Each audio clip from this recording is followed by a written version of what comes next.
Hello and welcome to another lecture for my class, PSYC 440/640, the class that's called Experimental Methods, but is really mostly a univariate statistics class. And I'd like to begin with a webcomic. This is a great one from the great webcomic xkcd.com, joking about the p-values or probability values for null hypothesis significance testing and how we tend to interpret them. If you spent any amount of time doing research in psychology or spent any amount of attention on the recent replicability problems in our field, this will be all the more funny for you. Anyway, this class is kind of a continuation of the previous two classes, or this lecture is a continuation of the previous two lectures. I'm just calling it Answering Research Questions because I guess I needed a new title. You'll see hopefully that it kind of flows from the material that we've already covered. Well, where to begin? Let's begin with a little bit of a review, and then let's go on to talk about model comparisons, this term that I've used before, but which I want to unpack a little bit more in this lecture. That is, this model comparisons approach to hypothesis testing.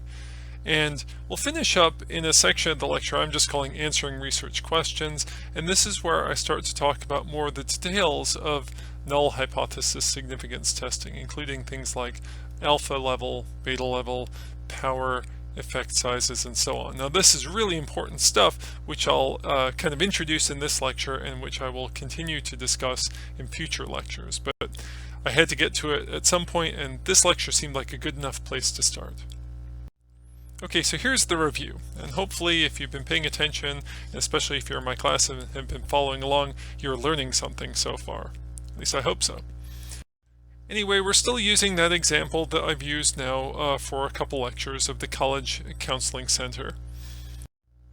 And in this example, I encourage you to kind of imagine yourself as a clinical psychologist who's interested in studying treatments. The counseling center has this new treatment that they want to eventually compare to their existing form of treatment. Yeah, that's going to be, I think, the most interesting analysis. But before you get there, you have this very general question, which is the sample mean for the sample of data that you've drawn from your population of people at the counseling center, is it significantly different from 60? And 60 is this value that I kind of just picked out of the air. It corresponds to roughly, you could say maybe a boundary between mild and moderate symptoms on the GAF. But you know, this is a somewhat arbitrary value that I picked out. And you maybe remember last time that one of the ways you could evaluate a sample mean and compare it to an arbitrary value is to use a z-test.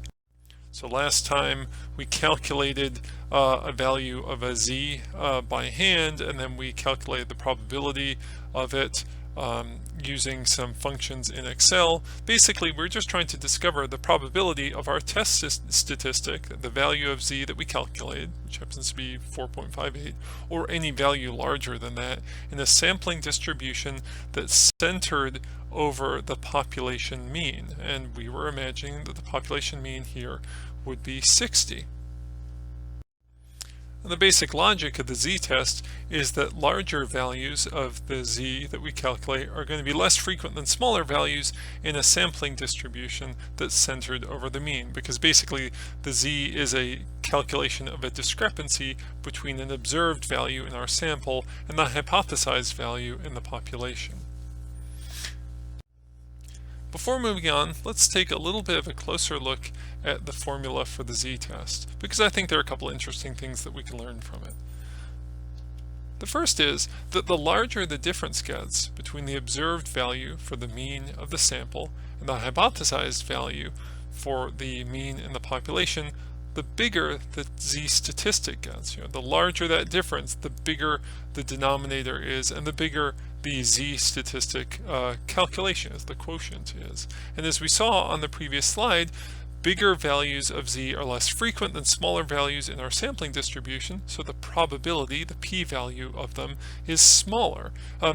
Put a slightly different way, it's easier for big effects, big differences between what we observe and what we expect to be significant than smaller differences. We'll get back to this idea later on when we talk about effect sizes, but I'm just trying to introduce the basic concept that big effects are easier, in kind of using the air quotes here, to detect or to be significant than small differences, small effects. The other thing to notice here is that the larger the value of S gets, now S is the standard deviation in the sample, the smaller the value of Z gets. So the larger S gets, S is in the denominator here, the larger the standard deviation of the sample gets, the smaller the value of the Z quotient gets. So, to put this another way, it's easier to find a significant effect in a sample that has low dispersion than in a sample that has high dispersion. So if we have a sample of data with a very small standard deviation, that sample is giving us a relatively good estimate of the population mean as compared to a sample with very high dispersion. Again, if you were trying to think about this using the example of a teacher giving back grades for an exam in the class, if a teacher gives back grades and says, okay, the grade, the average for this class is a 60 and the standard deviation is 2 points. Well, that average, that mean for the class, is probably a pretty good estimator of the population mean, assuming you're trying to estimate, like what's the mean test grade in the population of all the people who could have taken this class, which admittedly is a bit weird. But compare that to a situation where the teacher gave back the test grades and said, well, the average for the class is a 60, but the standard deviation is 20 points. Well, now that average is maybe less informative. It's less useful as an indicator of really anything, least of all the mean of the population for all the people who could be taking that test. The basic idea is more dispersion in your sample, the harder it is to detect an effect with a z-test, because this quotient, this calculation of z, is going to get smaller, and smaller values will occur relatively more frequently in our sampling distribution for z than do larger values. One last thing to notice here is that the larger the n gets, the larger the z gets. So n is square rooted, but it's in the denominator of a fraction that is itself in the denominator of the overall fraction in our calculation. And so if you just kind of algebraically rearrange the terms, you can see pretty easily that the larger n gets, the larger the value for the z statistic gets when you sort of do all the division. Again, this kind of just indicates to us that it's easier to find a significant effect in larger samples than it is in smaller samples. And this is something that is actually kind of interesting, or has some interesting consequences for research. In psychology, nowadays there's a lot of interest in using online methods of data collection, like Amazon's Mechanical Turk, or various Qualtrics services, or SurveyMonkey or whatnot. And using online technology, sometimes we can gather very, very large samples of respondents to questionnaire data, to questionnaires and so on, certainly larger than we could in the past, where we brought people into our laboratories and administered questionnaires on paper. This is not a bad thing. In fact, I think it's a very good thing, especially from the perspective of external validity. But it also introduces this possibility that relatively small effects, small differences between observed and expected values, for instance, small correlations between variables and so on, can be statistically significant because we have such large samples. People sometimes criticize this outcome and call it a case of kind of overpowered research. I think that's really a matter of perspective, but for our purposes right now, just the important thing to notice is there's a real mathematical reason why having large samples tends to make it easier to find statistically significant effects. That's true for our calculation of a z-statistic, and it's basically going to be true for almost any other calculation of a test statistic we might care to do.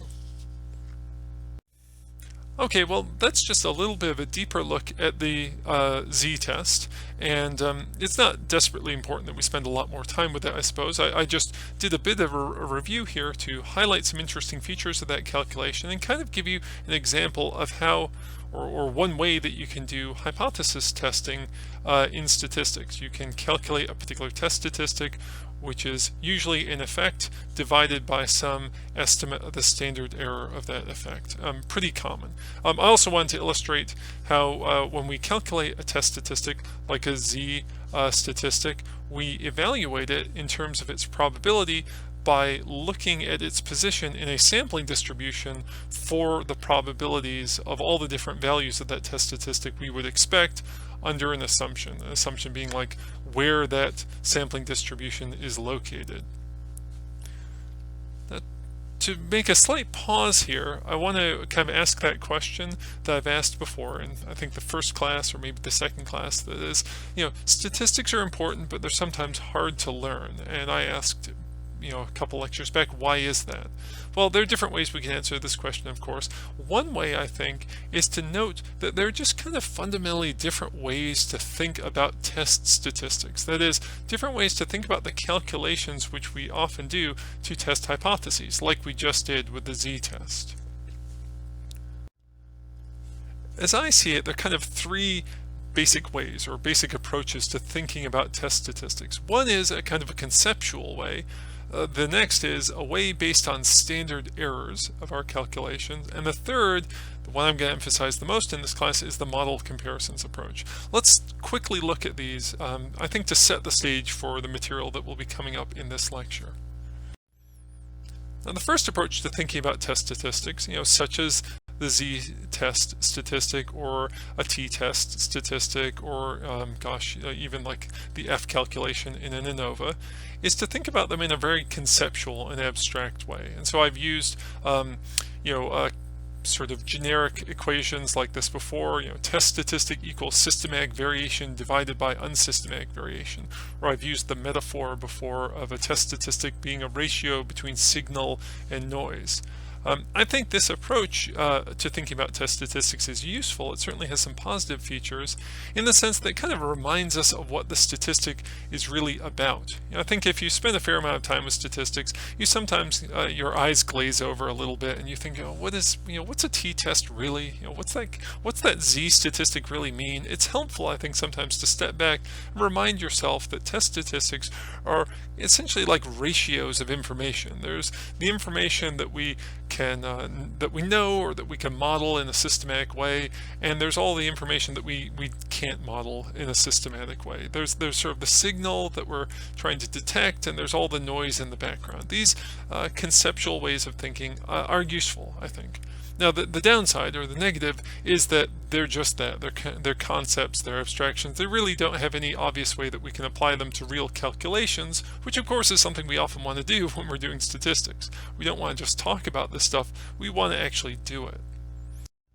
So, another way to think about statistics, test statistics specifically, is as ratios that involve standard errors. So, I've used this before in this lecture and in past lectures. You've probably seen this type of equation in stats textbooks, but we'll often say that a test statistic is an observed value minus an expected value divided by a standard error. Or if we want to be a little bit more precise, we might say it's an observed value in our sample, so a sample statistic like a sample mean, minus an expected value, a population parameter like a population mean, divided by a standard error. And so in the case of the z statistic, you see the equation right there. This is a useful way of thinking about test statistics. And if you look up the formula for a z-test or a formula for a t-test or a formula for an F statistic from an ANOVA, you'll often find a calculation that looks like this or something like this. Notable because of the presence of the standard error calculation in the denominator. Now, there are some positives and negatives of this approach to thinking about test statistics. On the positive side, it's very simple to do these calculations, at least for simple types of analyses. If you have a simple hypothesis, does a sample mean differ from a sort of a hypothesized population mean? or do these two groups differ from each other in terms of their means? In the kind of the simple examples or simple scenarios that you encounter in introductory statistics textbooks, it's perfectly appropriate to use these sort of standard error calculations for your work, because they're so easy to use. You just have to memorize the formula, I suppose. But once you've done that, you can often do the calculations by hand, without using a spreadsheet or stats software or anything. The downside to this approach is that it's pretty limited. It really works best for simple scenarios or simple research questions. If you have something more complicated, like you're trying to look at differences between groups of clients at a counseling center, some of whom got psychotherapy, some of whom didn't, some of whom got a medication, some of whom didn't. Essentially, if you have a factorial model in kind of an ANOVA sense, or a multiple regression in a regression sense, this type of approach can be a little bit unwieldy. So the third approach to thinking about statistics, and as I kind of previewed, the one I'm going to talk about the most in this whole class and this whole throughout the whole semester, is the model comparisons approach. And you can kind of express that using an equation like a test statistic is a ratio of a model comparison that is an effect, or a comparison between one model for the data and another model for the data, divided by an error term. So to use an example of this, if you look up the formula for an F statistic in a textbook, you'll probably encounter a formula like this, MSR divided by MSE, or some similar notation. And in a few more slides in this lecture, I'll get to how stats textbooks often use different notation, and that itself can be confusing. But suffice it to say that in the world of ANOVA, and especially, but in other more complicated sort of analytic worlds, you encounter explanations of test statistics that look a little bit more like this. They don't include the standard error term in the denominator, for instance. Now, again, there are positives and negatives to this approach to thinking about statistics. On the positive side, once you understand it, it's a very flexible way of thinking about test statistics that can be really useful, especially for more complicated scenarios or complicated analyses. The downside is it takes a little bit of practice. That's kind of where we're at right now in the semester, and it can seem kind of non-obvious to students, at least some students. So I won't say get ready to feel frustrated, but as we get into this a little bit more, hopefully you'll be patient with me and with yourself. And if you start to feel frustrated, if you're enrolled in my class, let me know, ask me a question, make a comment. If you're just watching these videos on YouTube, as I always say, try and leave a comment or a question. I'll be vigilant, looking out for those. If I see something that I can respond to, I certainly will. So 3 different ways to think about statistics, specifically test statistics. That can be a little bit confusing, I think, to a student just approaching this area, because different textbooks, different teachers, different lectures can kind of present similar ideas in different ways. Hopefully me breaking them down into these 3 broad approaches of course separates them and highlights their relative strengths and weaknesses. But to be clear, across this semester, for all of my lectures in this class, I'm going to mostly be focusing on this model comparisons approach, because it's the most flexible, I think the most useful, certainly the most kind of modern and contemporary way, well, maybe not the most modern, but one of the more modern and contemporary ways of thinking about test statistics. So with that in mind, let's move on and talk a little bit about model comparisons. So to use our same example that we've used now quite a bit, this counseling center and this idea of comparing a sample mean to a population mean, we might ask, is a sample mean, which happened to be in my one sample 68.23, significantly different from a population mean, which we're hypothesizing to be 60, hopefully for some good theoretical or clinical reason. Putting this another way, we could ask, do the data that we have in our sample differ from what we'd expect if the population mean was really 60? The model comparisons approach emphasizes setting up hypotheses and connecting them to statistical models, which of course then get compared to one another. So in this case, let's begin with the simplest hypothesis, the null hypothesis. The null hypothesis says that the sample data is not significantly different from the predicted value in the population of 60. We're going to connect that idea, that hypothesis, that prediction, to a statistical model called the compact model, or Model C. Now, the compact model is called that because within our model comparison, it's the one that has relatively fewer parameter estimates, or more generally put, relatively fewer elements in it as compared to any other models in our comparison. Now, the compact model makes predictions, and in this case, it predicts that all participants in our data set are going to have 60 for their GAF. That's the prediction that the model makes. All models make predictions. The compact model just makes this rather simple prediction that everyone in our sample is going to have a GAF of 60. Now, we already know that's not the case. You know, some people, a couple people I think, have a value of 60, but most people have a little bit more or a little bit less. But that's the prediction that the compact model is making. Now, an important and interesting thing to notice here is that this model estimates no parameters.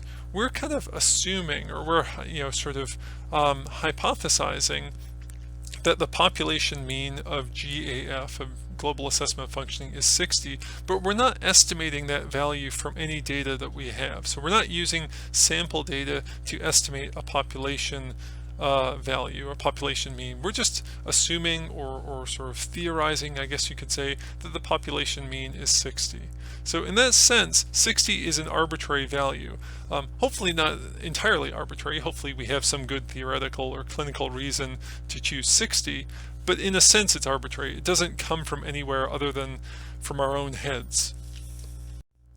So here's a little snapshot or screenshot of my Excel spreadsheet. If you're working in my class, you're working along hopefully with me. If you're not, just notice that what we've got here is the data for all, or well, really not all because there's 60 people in the sample, but roughly half of our participants are on the screen right now. You can see that each person has an actual observed value for GAF, and then there's this other column next to him called Model C, which is just the predicted value that Model C says all those people should have.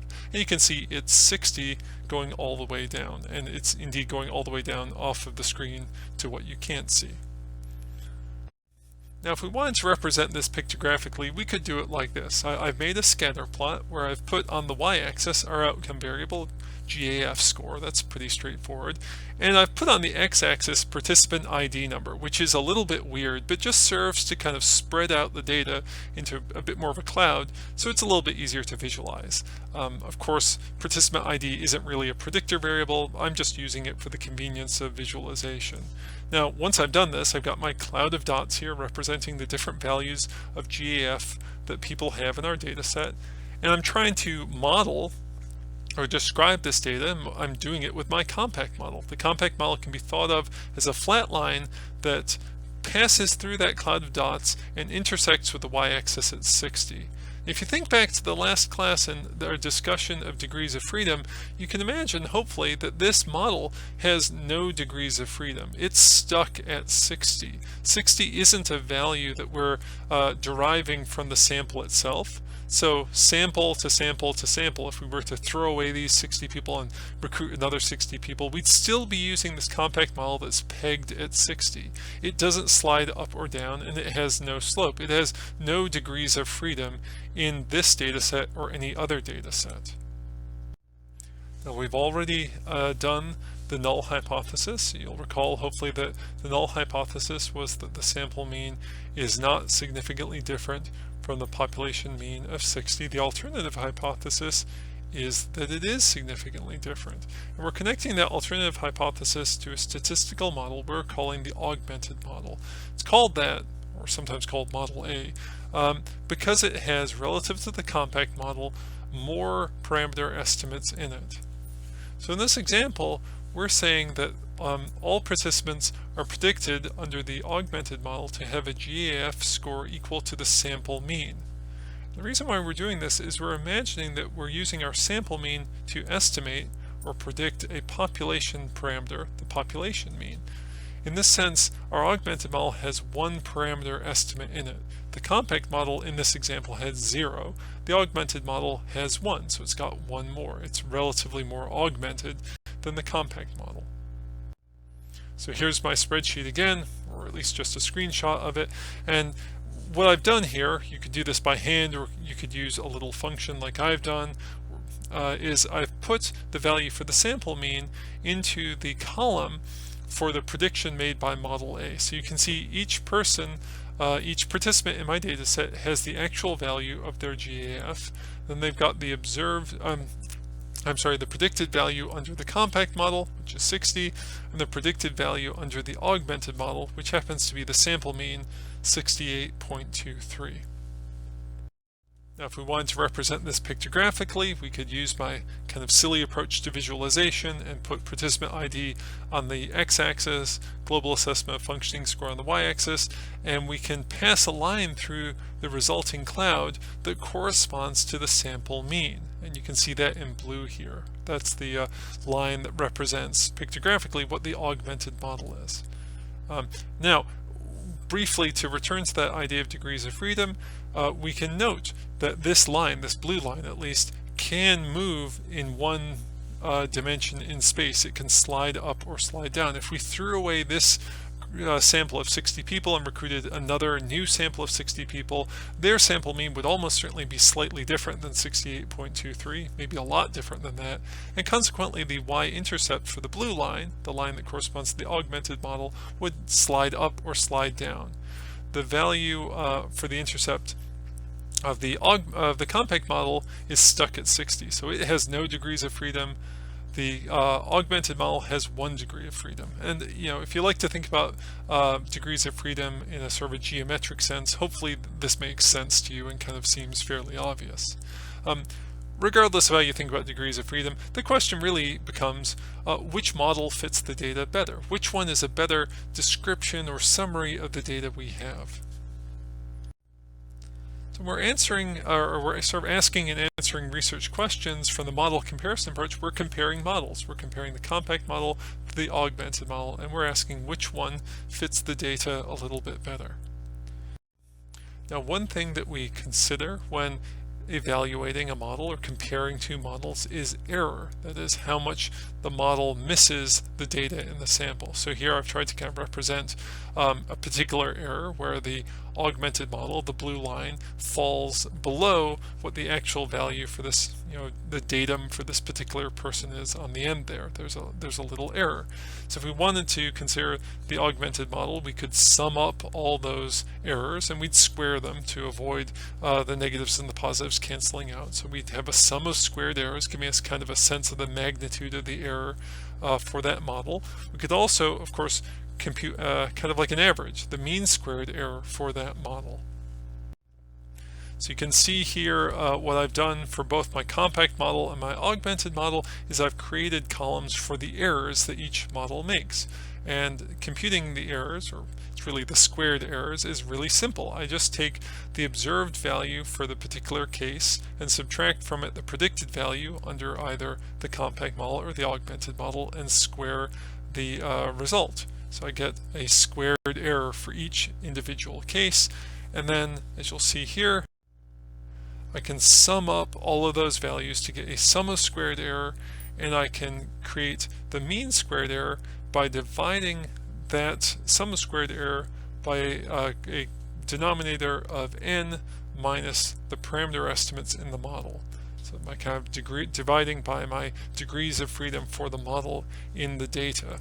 And in the case of my compact model, that is 60, the sample size, minus 0 parameter estimates in the compact model. So just dividing the sum of squared errors by 60 for the mean squared error for the compact model. In the case of my augmented model, I'm dividing by 60 minus 1 parameter estimate in the augmented model, dividing by 59 that is, and that gives me the mean squared error for the augmented model. So to quickly review, we're trying to answer a research question and we're using a model comparisons approach, which means we're comparing one model for our null hypothesis, that's model C, to another model for our alternative hypothesis, that's model A. Now, one way we can decide which one fits the data better is by thinking about the error that the model makes. which model has more error, which has less. And if you flip back to the previous slide, or if you're paying very close attention, you notice that when considering the mean squares error, the mean squares error for the augmented model is lower than that of the compact model, suggesting that that model, the augmented one, is a better description of the data in our sample. That's one kind of issue or feature that we have to take into account. The other is complexity, because of course every time we compare two models, we're comparing not just error, but we're comparing how relatively complicated the one augmented model is as compared to the compact model. So thinking about complexity, how complex is the compact model? How complex is model C? Well, it's not very complex at all. It has no parameter estimates. It has no degrees of freedom. It's a flat line that can't move up or down. Its intercept is fixed at that kind of arbitrary hypothesized value of 60. How complex is the augmented model, or model A? Well, it's slightly more complex. It has one parameter estimate, that is the sample mean estimating the population mean. And it has 1 degree of freedom. It's a flat line that can go up or down. That intercept can change depending on the mean of the sample. As I noted earlier, if we were to gather a new sample of participants, they would almost certainly have a different mean, and so in a sense that intercept for that flat line for the augmented model is going to slide a little bit up, or it's going to slide a little bit down. Now when we do model comparisons, we often think about them in terms of reducing error or explaining variability in the data. Those two phrases are interchangeable, really. And the reason why we think about that is adding parameters to a model, taking a compact model and making it into an augmented model necessarily reduces error. The more predictor variables you add to your regression equation, the better that regression equation is going to get at predicting your outcome variable. Now, it might get a little bit better, it might get a lot better, but you're always getting a little bit better. So one consequence of that is the sum of squares error for the augmented model is always going to be at least equal to and almost certainly less than the sum of squares error for the compact model. We can express this more precisely by calculating the sum of squares error reduced. And that's just simply the sum of squares error for the compact model minus the sum of squares error for the augmented model. Or you could equivalently calculate it by just taking the squared differences between the predictions made by the compact and the augmented model across all the data. So taking those differences, squaring them, and then summing them up, you get the same value at the end.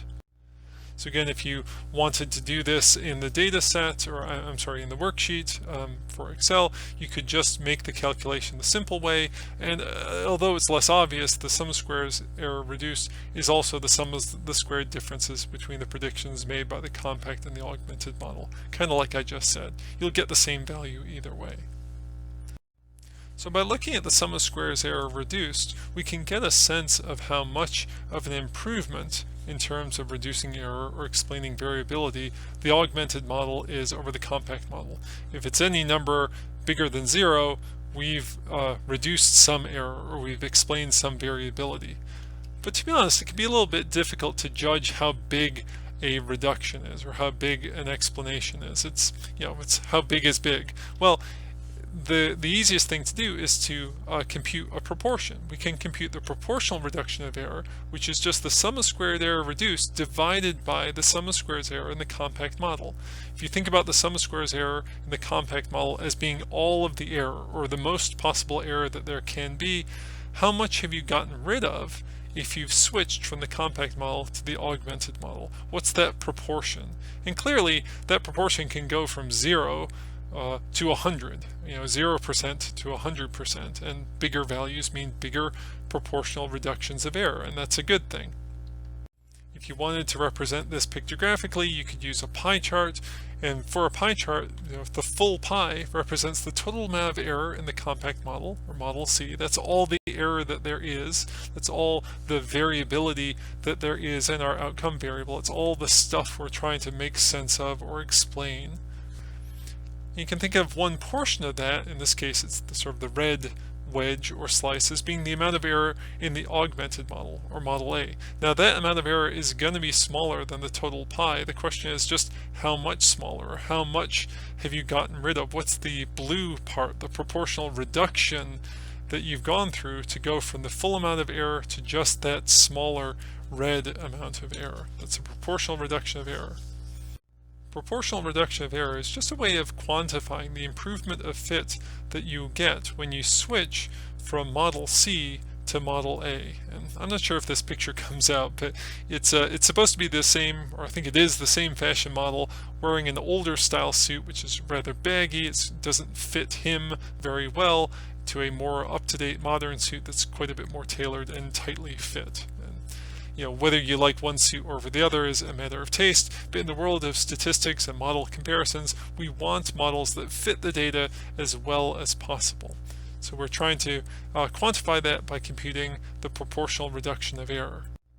If you go over to the spreadsheet, either working along with me or just observing what I've done here, I've calculated the proportional reduction of error by dividing the sum of squared error reduced by the original value for the sum of squares error for the compact model, and I got 0.26. So we've reduced 26% of the error, we've explained 26% of the variability in the outcome variable by switching from a compact model, which has this one fixed value for its prediction, to an augmented model which uses a parameter estimate, the sample mean, to estimate the population mean. We've reduced 26% of the error. That sounds pretty good. And if you wanted to, at this point, you could plug in all these different values for sums of squares and degrees of freedom into a standard ANOVA table, and if you're handy with doing calculations in Excel, you could pretty easily compute the F statistic and the p-value for the F statistic. In fact, we will spend time doing this in the future, but for now, let's think a little bit more about these models, and let's focus on this idea of proportional reduction of error. So proportional reduction of error is the amount of error that is reduced, or the amount of variability that is explained when we switch from the compact model to the augmented model. To put that another way, we could say it's how much better the augmented model is than the compact model in terms of explaining a variability or reducing error. Now, if we take that idea and get a little bit more sophisticated in our thinking, we can ask, what is the incremental proportional reduction of error? That is, the proportional reduction of error we get when we make the switch from compact to augmented in terms of how much more complicated the augmented model is than the compact model. Now, how much more complicated? By that I mean, how many more parameter estimates are in the augmented model as compared to the compact model? If we think about this formula, it's obviously a pretty simple quotient. What we want is a lot of error reduced. That would be the ideal thing for us, is if we got a lot of reduction of error or explanation of variability, if we had a big PRE, without adding a lot of complexity, without having to add a lot of parameter estimates to the augmented model as compared to the compact model. If we had this, a large value on the top of the in the numerator position and a small value in the denominator position, then clearly the quotient would be large. We'd have a large incremental proportional reduction of error. In a sense, we'd like a lot of bang for our buck, a lot of proportional reduction of error for relatively few additional parameter estimates. And it's just a little note here. In some statistics textbooks I've read, the authors almost refer to degrees of freedom or parameter estimates in a model kind of like this currency that they spend. Like you're spending degrees of freedom, you're sort of adding complexity, which you sort of don't want to do, in order to get, in terms of a transaction, more reduction of error. That's a metaphor that might make sense to you. It kind of fits, but it basically expresses this idea of incremental proportional reduction of error. So we're thinking about proportional reduction of error, how much error is reduced or variability is explained for each additional parameter estimate added to the augmented model. hold that in mind and now consider the amount of proportional reduction of error that is left, that is 1 minus the proportional reduction of error, in terms of how many more parameter estimates could be added to the model. So how much more complicated, or I'm sorry, how much more error could it be explained or variability could be reduced in terms of how many more parameter estimates you could add to sort of further versions of the augmented model. And it may not be really obvious right now, but the amount of additional parameter estimates you could add is going to be equal to the sample size minus the number of parameter estimates that you have in the augmented model. So if the augmented model contains 2 parameter estimates and your sample size is 10, then 10 minus 2 means there are 8 additional parameter estimates you could add to the model. The important idea, and again this may be a little bit non-obvious, is that you could have as many parameter estimates, as many non-redundant parameter estimates, as there are numbers of cases or observations or people in your data set. But doing so, having the same number of parameter estimates as people in the data set would, as you can see here on my slide, be kind of dumb. So if that is a little bit difficult to visualize, here's my attempt to help. Here's some fake data that I've made in Excel. Imagine you had 10 participants in your data set. You could have 10 different predictor variables, each of which is basically the identity of a particular case or person in your data set. So that's like saying predictor variable x1, which you can see here on the left, asks the question, are you participant ID number 1? And if the answer is yes, the value you get is 64, and if the answer is no, you get 0. And predictor variable x2 asks the question, are you participant number 2? If the answer is yes, you get the value that participant number 2 has. If the answer is no, you get 0, and so on and so on and so on. In some ways, of course, this would be a great model because this could perfectly predict each person's data point. There would be no error because every single time the predictor variable is perfectly identifying the level of the outcome variable that each individual case has. So that seems great.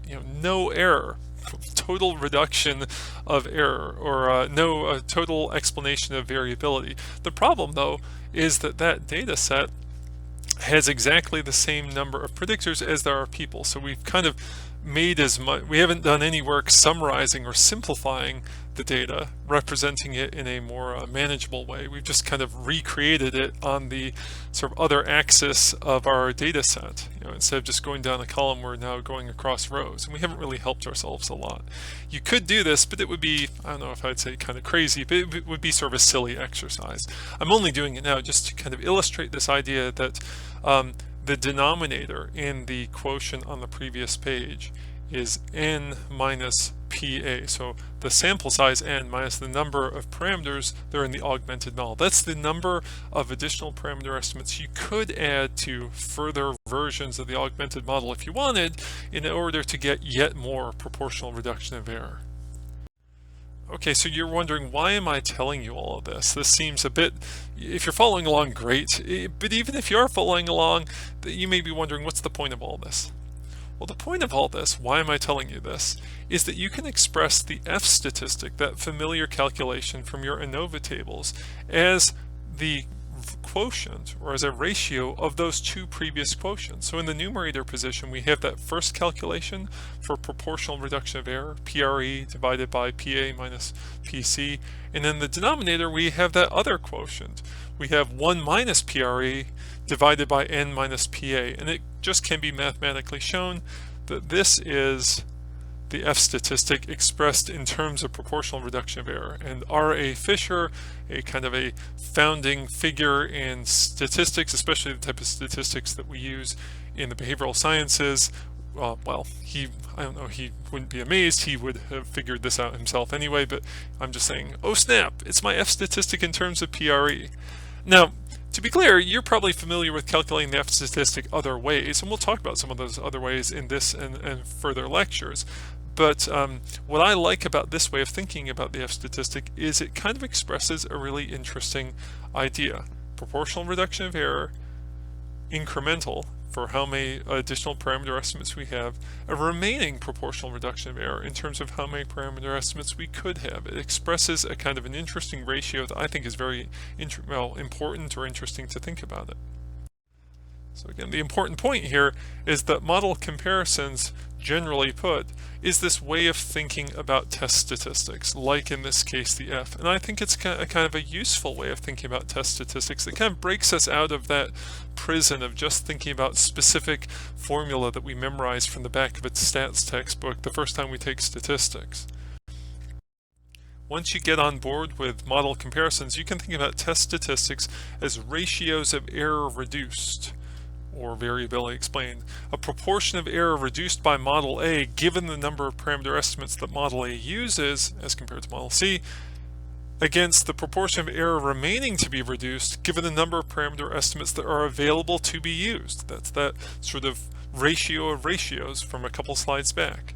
If you think about the math and think about what these symbols, these variables mean, hopefully it kind of makes sense. It's a ratio of error reduced. Or put in a slightly different way, we can say it's a ratio of variability explained. In the top we have the systematic variability, the variability that's explained by the model, and by the model here I mean the comparison between the compact and augmented model. How much better, incrementally at least, the augmented model is from the compact model. That's the systematic variability. Compared to the unsystematic variability, the amount of variability or error that is not explained by the model, the amount that's left over in terms of the amount of additional complexity that we could add to further versions of the augmented model. So ratios of error reduced, ratios of variability explained. And like I said, you're probably more familiar with the F statistic expressed kind of like in the far right of this equation, but essentially it's the same thing. That mean squares error reduced divided by mean squares error, which is just one way of writing the sort of familiar equation for the F statistic, is just that same equation that I've previously given you. PRE divided by PA minus PC over 1 minus PRE divided by N minus PA. This is the classic F formula, and if you spend any time doing ANOVAs, especially writing out ANOVA tables by hand, you're probably familiar with that phrase numerator and denominator degrees of freedom, or if you're writing the results of an ANOVA table in the results section of your paper or your report to your professor, you write F and then in parentheses a number like 1 comma 12 equals, and then you write the value for the F. You may wonder, what are those two values? And you may have looked up a book and someone wrote, oh, that's the numerator and denominator degrees of freedom. Personally, in the past, I used to wonder, numerator of what? Denominator of what? Where did these values come from? Well, they come from the numerator and the denominator of my ratio of ratios formula here. The numerator degrees of freedom that you find in the F, when you write out an F, an ANOVA result, F equals da da da da da, that numerator degrees of freedom is PA minus PC, and the denominator degrees of freedom is N minus PA. Now, maybe that seems super familiar to you because you've done a lot of work with ANOVA. Maybe it doesn't. If it doesn't, don't worry, because we'll be getting back to this later on in future lectures, especially when we focus on doing ANOVA. But for right now, just observe that this is the new way of thinking about F, or a new way of thinking about the F calculation, a test statistic calculation. So hopefully you're with me so far. Again, some of this may seem challenging to you. Obviously, people approach this class with different levels of background knowledge, different levels of comfort with statistics. If you're struggling, just stick with it. And if you're enrolled in my class, ask me questions. If you're not enrolled in my class, just leave comments on YouTube. I'll do my best to answer them. I don't want to make things more complicated than they already are, but I have to make a little bit of a note about notations here. As I've said before, statistics are important, but they're hard to learn. Why is that? This is a question that I've asked myself over the years, and there are different answers to this question. One of the answers is there are different methods of writing notation that you find in different statistics textbooks or different classes. And I want to make a brief note of this right now because I think it's kind of important. There are different ways to write statistics in different textbooks, and this can be a little confusing. I have used, just a slide or two ago, this formula for F, MSR divided by MSE, and in this formula, MSR means mean square reduced. That is, the amount of error that is reduced or variability is explained when we use the augmented model, divided by mean squares error. That is, the mean squares error in model A, the amount of error that's remaining to be reduced, variability that's remaining to be explained in terms of the amount of parameter estimates that are available to us. That's the way I write it, it's the way I've learned it, and I think that makes sense. Some textbooks use this notation, and fundamentally the calculation's the same, it's just we're writing those mean squares slightly differently. So here, MS sub m means mean square for the model, which is the way of saying mean squares error of the mean squares error reduced by using model A as compared to model C. And mean squares MS sub r is mean squares error residual, or sometimes confusingly just written error, which is the amount of error remaining in model A. Gosh, even talking through that just now, I found myself tripping up a little bit. The important thing is that those two ways of writing F are the same. It's just there are different ways of expressing the same idea. Some books will call it MSR, and some books will call it MS sub m. Those mean the same things in the numerator position. Some books will call it MSE, some will call it MS sub r. In the denominator position, they mean the same thing. So don't get too confused. I'll try and be consistent in my lectures, or I'll highlight or note when I'm using the more, the subscript notation, which you see on the right of your screen, or the non-subscripted notation, which, just by the way, I find easier to write because you don't have to constantly subscript. I'll make sure that I note, hey, I'm using this notation version. Okay, don't get too confused, or if you do get confused, ask me questions. And speaking of questions, the next section of this lecture I'm just calling answering research questions, just because, well, when you do a lecture this long, you kind of struggle to come up with ways of dividing up the material and names for the little sections and so on. Fundamentally, of course, all of this stuff, all of these models and parameter estimates, degrees of freedom, mean squares this, mean squares that, they're all in service of answering interesting research questions. So let's keep that in mind. Let's keep that in focus. And let's go back again to this example of the College Counseling Center. You're a clinical psychologist, you work there, or you're brought in as a consultant to help the folks who do work there do a little bit of clinical research on the different types of treatments that they are providing.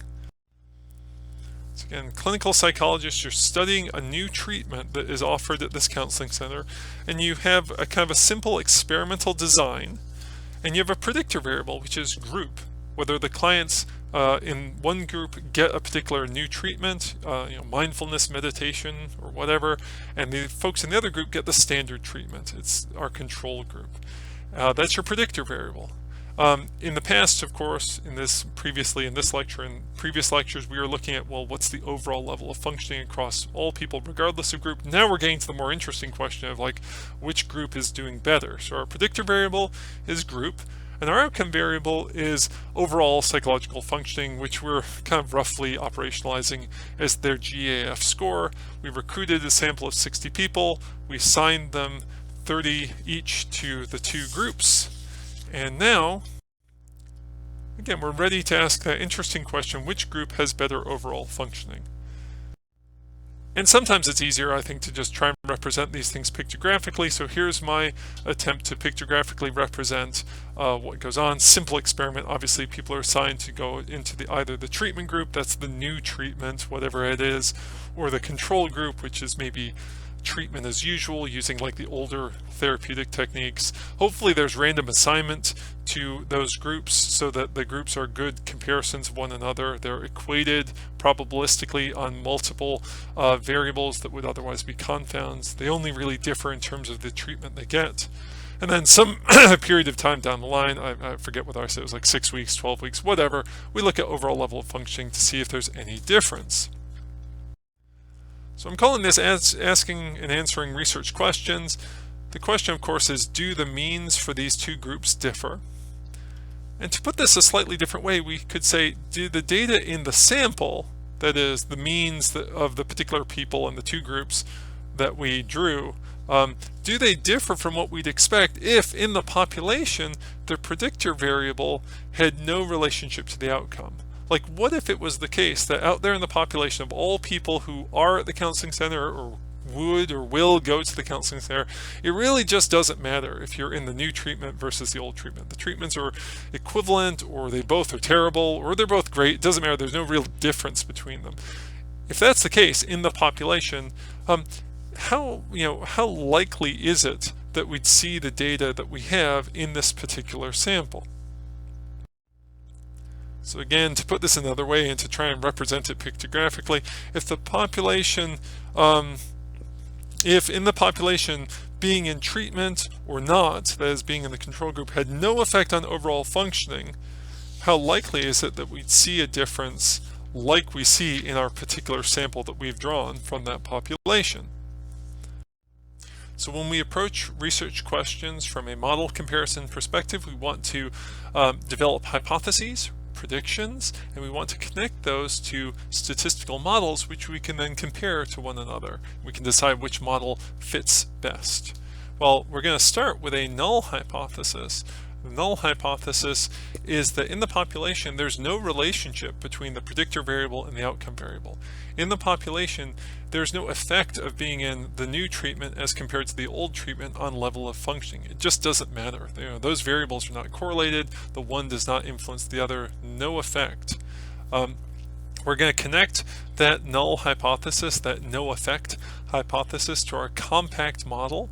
And the compact model can be expressed with this prediction. It predicts that the global assessment of functioning, the functioning level of each participant in our sample, is going to be equal to just the overall mean. And the reason we're choosing that is, absent any information or absent any influence from our predictor variable, group membership, the best prediction for any person's score is going to be the overall sample mean. Like, if I know nothing about a particular client in the counseling center, I don't know if he or she is in the treatment, the new treatment or the old treatment, and I'm just asked to make a quick snap guess as to what that person's level of functioning will be, then my best guess is always going to be the overall mean, because it's the best summary of the data absent any additional information. In this case, for our null hypothesis, there is no additional information. Now this model, this compact model, has one parameter estimate in it, and that's just the sample mean, which we're using to estimate the population mean. So whatever that overall sample mean is for our sample, that is estimating the overall population mean out in the population. So that's our null hypothesis, our compact model. We can make the alternative hypothesis. That's the alternative hypothesis, is that there is some relationship between the predictor variable and the outcome variable in the population. There is some difference in terms of functioning between people who get the new treatment as compared to people who get the old treatment. That's our alternative hypothesis, and we're going to connect it to our augmented model. The augmented model we're going to express with the prediction that global assessment of functioning, the GAF score for each particular person, is going to be equal to the mean for their group, not the overall sample mean, but the mean for just the people in their group. And the idea here is, if you know the group that the person's in, and if that knowledge is consequential, if that's useful information, then now the best prediction for each individual person's level of functioning is no longer the overall mean, but rather the mean for just their group. Are you in the treatment group? Well, I'm going to predict that you have a GAF score equal to the mean for that group. Are you in the control group? I'm going to predict that your GAF score is equal to the mean for the control group. Now there are two parameters estimated in this model, and you can think about these two parameters some different ways, but the way I'm thinking about them is we're estimating a population mean, just like we did before. Then we're also estimating a contrast or an effect that describes that difference between the control group and the treatment group. So two parameters estimated in this augmented model. Now, if you want to fill in your Excel dataset, especially if you're in my class, you can do my incredibly fussy approach here, where I'm just doing a set of average if functions, like average if you're in the control group for all the people in the control group, average if you're in the treatment group for all the people in the treatment group. If you're less fussy than me, and probably, thankfully, you are less fussy than me, you'll just write in the values for model C, compact model's prediction is just the overall mean, and model A's prediction is the mean for each individual group. So the mean for the control group, the mean for the treatment group. I wrote it in a fussy way. You can do that if you like Excel as much as I do, but if not, just write in those values in your Excel spreadsheet. Now, if we wanted to represent this pictographically, we can use this somewhat funny approach that I've done before, where I put participant ID on the x-axis, which again is weird because the x-axis is where we put predictor variable, and participant ID isn't a predictor variable. I'm just doing this to kind of spread out the data into a cloud to make it a little bit easier to visualize. If you did that, you could think of the compact model as this flat line that passes through the cloud of dots. It's got no slope, it's just got an intercept, and that intercept is the overall mean for the sample. So sample to sample to sample, like if we threw out these 60 people and gathered another 60 people, plotted their dots and drew a line for their overall mean, that line might be, almost certainly would be, a little bit higher or a little bit lower. That line has 1 degree of freedom, in a sense, to move up and down in space. But that's a compact model. The line doesn't tip, the line doesn't have a slope, it just goes up, it just goes down. And in a sense, it is describing this cloud of dots. It's sort of putting a line through the middle. And if you wanted to say, well, how well does that represent the data? It passes through the middle. It gives us a sense of the average level of functioning in our sample. We could represent the augmented model in a somewhat similar way, where we could make our cloud of dots, and we can kind of think about the model as being 2 lines. Now, technically it isn't really 2 lines, but I'm just doing this to show that it's a different way of summarizing the data. We've got our cloud of dots, and we've got a blue line that's passing through the cloud and trying to summarize the people in the treatment group. That's the folks who get whatever our new treatment is. And we've got a red line passing through the red cloud of dots, trying to summarize or describe all the people in the control group. Again, the model that we're making really isn't 2 separate lines, but the difference between those 2 lines, the gap between them, if you will, represents that contrast that I talked about earlier, the contrast between the one group and the other group. And again, this is just particular to these 60 people in this sample. If we were to throw out all this data, recruit a new sample of 60 people, treat them, follow them for time, measure their GAF, we'd have a different cloud of dots, and we'd have 2 different lines for the augmented model. And we'd have not really 2 different lines, but more importantly, we'd have a different gap or a different contrast between these 2 different lines in our augmented model. So there's some variability in the size of that gap. So let's start to compare these models. Let's think about them in terms of complexity first. How complex is the compact model, model C? Well, it's not very complex at all. It just has 1 parameter estimate, like I said before. It's got the sample mean estimating the population mean. It has 1 degree of freedom, like I said before. That flat line can go up and down in space. Its intercept can change, but it has no slope. Its slope can never change from anything other than 0. No slope. How complex is the augmented model? Well, of course, it's slightly more complex. It's supposed to be that way. It's supposed to be slightly more complex than the compact model, and it is slightly more complex in the sense that it has 2 parameter estimates. It's got that sample mean estimating the population mean, and it's got that value for the contrast between the treatment group and the control group. So it's got 2 degrees of freedom.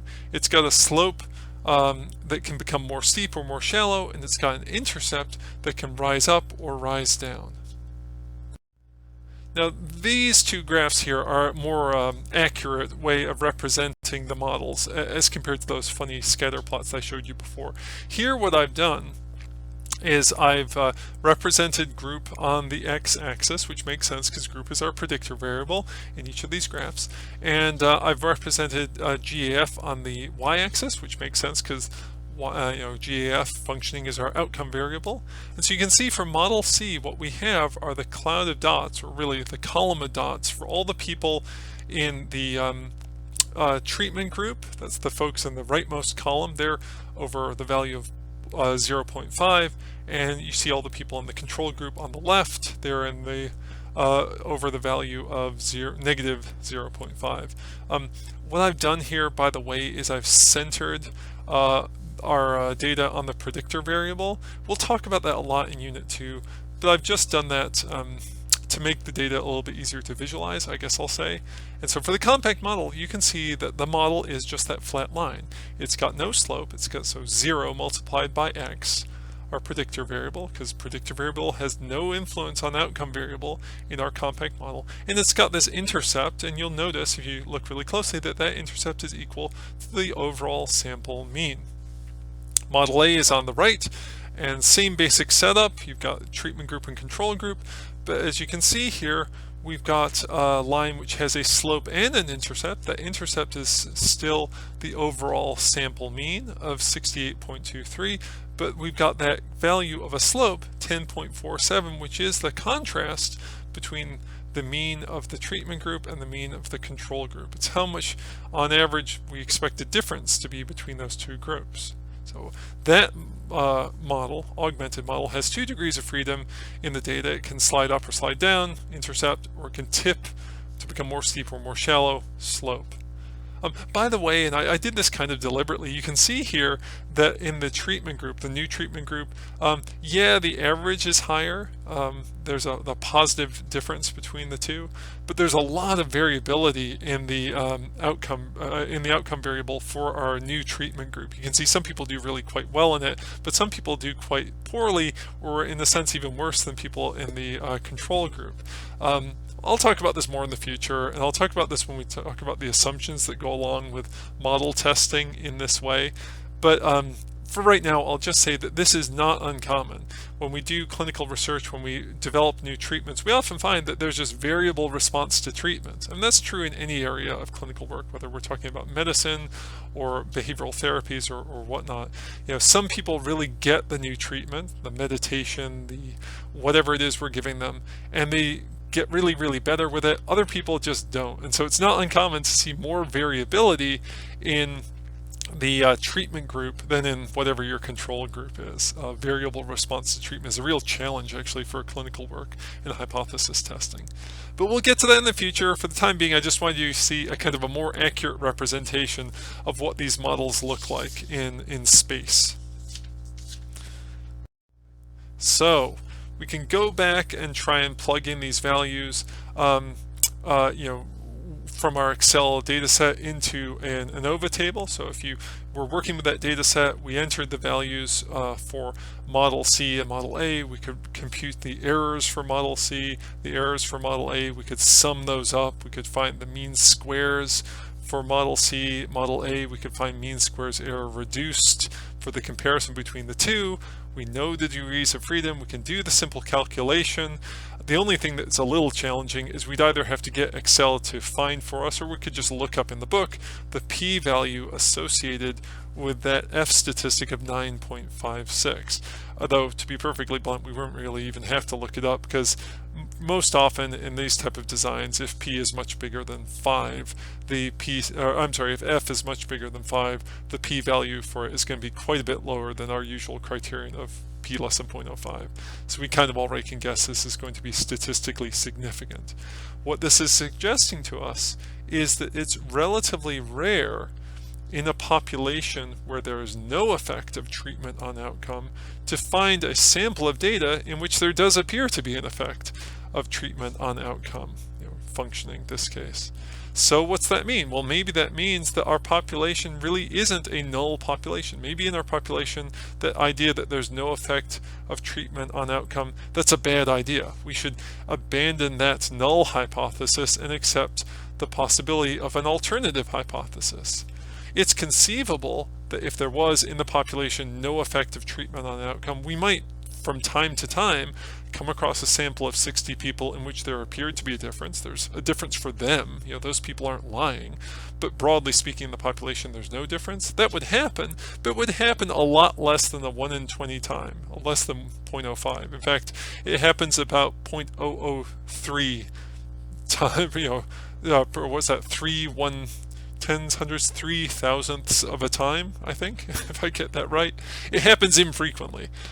So maybe that means in the population there really is some effect of treatment on outcome, which, if we're doing this type of research, is what we're probably hoping. We'd like to think that our new treatment doesn't just apparently help the people in our sample, but more broadly would help people in the population, because Lord knows, next semester we'll have a new group of people coming through our counseling center, and if we apply this new treatment to them, we'd hope that they too would have a good outcome. At least some of them would. So you can do this in Excel. It's not that hard. There's a little bit of fussing around with getting the calculation of that p-value right, but the basics of it, the sums of squares, the degrees of freedom, the mean squares, and even just calculating the f, that's really easy to do. You can also, of course, do this in SPSS. That's even easier because you can use pull-down menus. And I encourage you to try and replicate analyses in both SPSS and Excel, assuming that these are the two pieces of software that you use most frequently. That's one thing I did a lot when I was in grad school and even a little bit in undergrad. And I feel like it helped me to learn not just those two pieces of software, but also just to learn a little bit about statistics. If you can get to the same goal or the same endpoint via two different routes, Excel and SPSS, you have to learn a bit. You learn a bit along the way, I suppose. So for what this is worth, if you're in Excel, you could use the pull-down menus, analyze, compare means, one-way ANOVA. In a one-way ANOVA, our dependent variable, our outcome variable that we put on the dependent list is going to be global assessment of functioning, and our factor is treatment group. Now, in the world of ANOVA, predictor variables or independent variables are often called factors. That's just a kind of a tradition. So here, our predictor variable group, whether you got the new treatment or the control group treatment, whatever that was, that's our factor. And we have a few options that we can ask for, but for the time being, just line up those variables like that and hit OK, and you should get some output that looks a little bit like the output for the Excel that I showed you on the previous slide. Now, I won't include it in the PowerPoint here because we'll talk about it later, but suffice it to say the calculation of F is going to be the same, and the calculation of P is going to be the same. Whew, we've come a long way. Again, we're over an hour. Each of these lectures is logging in at about a solid hour, 10 minutes, hour, 15 minutes. That's a lot of talking. If you've paid attention so far, good for you. Thanks. Next time, or in the next lecture, I'm just going to talk even more about hypothesis testing and about different statistical decisions we make and some of the important considerations that apply to those decisions. And if that sounds really vague or a bit confusing, don't worry, because I'll try and unpack it a little bit. And I'll also introduce a really important topic, that is power analysis, something we're going to talk about a lot throughout the whole semester because it's a really important thing to consider when doing our full data analysis. What's the power of this analysis? Do we have adequate power to detect an effect? What's the sample size we need to detect a particular effect at a certain level of power, and so on and so on and so on. We'll get to that next time, or I'll introduce that next time, and we'll build on it as the semester rolls forward. But as I always say at the end of these lectures, thanks so much for your attention. I know that spending an hour of your time listening to me kind of drone on about statistics is probably not the most exciting way to spend an evening or an afternoon, but I hope that it's informative. And if you have questions, as always, let me know. If you're in my class, ask me directly via email or in person or on our discussion boards. Or if you're just watching on YouTube, post a question or comment in the comments field. I try and be vigilant and watch those areas, and if I see something, I'll try and answer back as fast as I can. Okay, thanks so much. Take care. Have a cup of coffee or a cup of tea, to kind of refresh yourself. That's what I'm about to do. And I'll see you back next time. Bye-bye.